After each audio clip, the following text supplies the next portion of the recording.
Hi friends, welcome back to Jehovah YouTube channel. இயேசு கிறிஸ்து சமாதானம் உங்கள் இல்லங்களில் தங்கட்டும். ஃப்ரெண்ட்ஸ், இன்னைக்கு நம்ம வீடியோவில் என்ன பார்க்க போகிறோம் அப்படின்னா, வீட்டில் இருக்கிற இட்லி மாவை வச்சு ஒரு இனிப்பு பணியாரம் எப்படி செய்யறதுன்னு பார்க்க போகிறோம். எல்லாருக்கும் ரொம்ப பிடிக்கும், எனக்கு முக்கியமாக ரொம்ப பிடிக்கும் இது.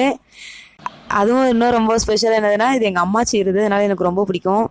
இதுக்கு ரொம்பலாம் எதுவும் தேவையில்லை ஃப்ரெண்ட்ஸ். வீட்டில் அரைச்சி வச்சுருக்க இட்லி மாவு இருந்தால் போதும். உடனே இதை செஞ்சு உங்கள் பிள்ளைங்களுக்கு கொடுத்து நீங்கள் அசத்திடலாம். வாங்க ஃப்ரெண்ட்ஸ், இந்த இனிப்பு பணியாரம் எப்படி செய்யுதுன்னு பார்க்கலாம். ஃப்ரெண்ட்ஸ், வீடியோக்குள்ளே போகிறதுக்கு ரெட் கலர் சப்ஸ்கிரைப் பண்ண கிளிக் பண்ணிக்கோங்க. கூடவே இந்த பெல் ஐக்கானையும் ப்ரெஸ் பண்ணிக்கோங்க. ஃப்ரெண்ட்ஸ், இனிப்பு பணியாரம் செய்கிறதுக்கு ஒரு 100 கிராம் ரவை எடுத்துக்கோங்க.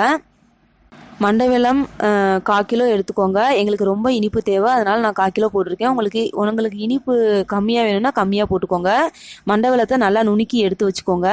இந்த 100 கிராம் ரவை ப்ளஸ் இந்த 1/4 கிலோ மண்டை வெல்லம் ரெண்டையும் கொஞ்சம் போல் தண்ணி சேர்த்து ஒரு அரை மணி நேரம் ஊற வச்சு எடுத்து வச்சுக்கோங்க. இப்போ நல்லா அரை மணி நேரம் ஊறிடுச்சு ஃப்ரெண்ட்ஸ். இப்போ வந்து ஒரு 200 கிராம் மைதாவை சேர்த்துக்கோங்க. அப்புறம் வீட்டில் அரைச்ச இட்லி மாவு 3 கப் சேர்த்துக்கோங்க. அதாவது மாவு கரண்டியில் 3 கரண்டி நான் சேர்த்துக்கோங்க. இதில் உப்பு எதுவும் தேவை கிடையாது, உப்பு சேர்த்துறாதீங்க. இப்போ இந்த மாவை சேர்த்ததுக்கப்புறம் நல்லா மிக்ஸ் பண்ணி விட்டுக்கோங்க. அவ்வளோதான் ஃப்ரெண்ட்ஸ், இனிப்பு பணியாரத்துக்கு மாவு ரெடி. ரொம்ப சிம்பிள் ஃப்ரெண்ட்ஸ். இட்லி மாவு இருந்தால் போதும், நீங்கள் உங்கள் பிள்ளைங்களுக்கு இதை செஞ்சு கொடுத்துடலாம். வாங்க ஃப்ரெண்ட்ஸ், பணியாரமாக ஊற்றி எடுத்துக்கலாம். இப்போ பாத்திரத்தை வச்சு தேவையான அளவு எண்ணெய் விட்டுக்கோங்க. எண்ணெய் நல்லா காஞ்சதும் குழி கரண்டி இருக்கும்ல, அந்த கரண்டியை வச்சு ஒவ்வொரு பணியாரமாக விட்டு எடுத்துக்கோங்க. கொஞ்சம் செய்கிறதுக்கு மட்டும் கொஞ்சம் ஊற்றுறதுக்கு மட்டும் கொஞ்சம் பொறுமை வேணும். ரெண்டாக கொஞ்சம் பொறுமை இருந்துச்சுன்னா நீங்கள் 3 கூட ஊற்றி எடுத்துக்கலாம். திறமை இருந்துச்சுன்னா நீங்கள் 3-4 கூட ஊற்றிடலாம்.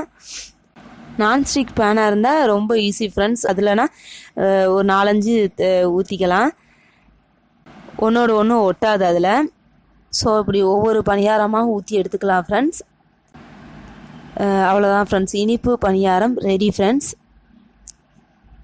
ரொம்ப சுவையாக இருக்கும் ஃப்ரெண்ட்ஸ். இந்த சுவையை வந்து நீங்கள் கண்டிப்பாக என்ஜாய் பண்ணணும். அதனால் கண்டிப்பாக உங்கள் வீட்டில் செஞ்சு சாப்பிட்டு பார்த்துட்டு உங்கள் கமெண்ட்ஸ் எனக்கு சொல்லுங்கள் ஃப்ரெண்ட்ஸ். இந்த வீடியோ உங்களுக்கு பிடிச்சிருந்துச்சுன்னா உங்கள் ஃப்ரெண்ட்ஸ் அண்ட் ரிலேட்டிவ்ஸ்க்கு என்னோட லிங்க் ஷேர் பண்ணுங்கள் ஃப்ரெண்ட்ஸ். மறக்காமல் என்னோட யஹோவா யூடியூப் சேனலை சப்ஸ்கிரைப் பண்ணுங்கள் ஃப்ரெண்ட்ஸ். கோலம் வீடியோஸ் நீங்கள் பார்த்து என்ஜாய் பண்ணணும். சசிகலா ஃப்ரான்சிஸ் கோலங்கள் யூடியூப் சேனலில் பாருங்கள் ஃப்ரெண்ட்ஸ். லிங்க் டிஸ்கிரிப்ஷன் பாக்ஸில் கொடுத்துருக்கேன். உங்களை நெக்ஸ்ட் வீடியோவில் மீட் பண்ணுறேன். பாய் அண்ட் டேக் கேர் ஃப்ரெண்ட்ஸ்.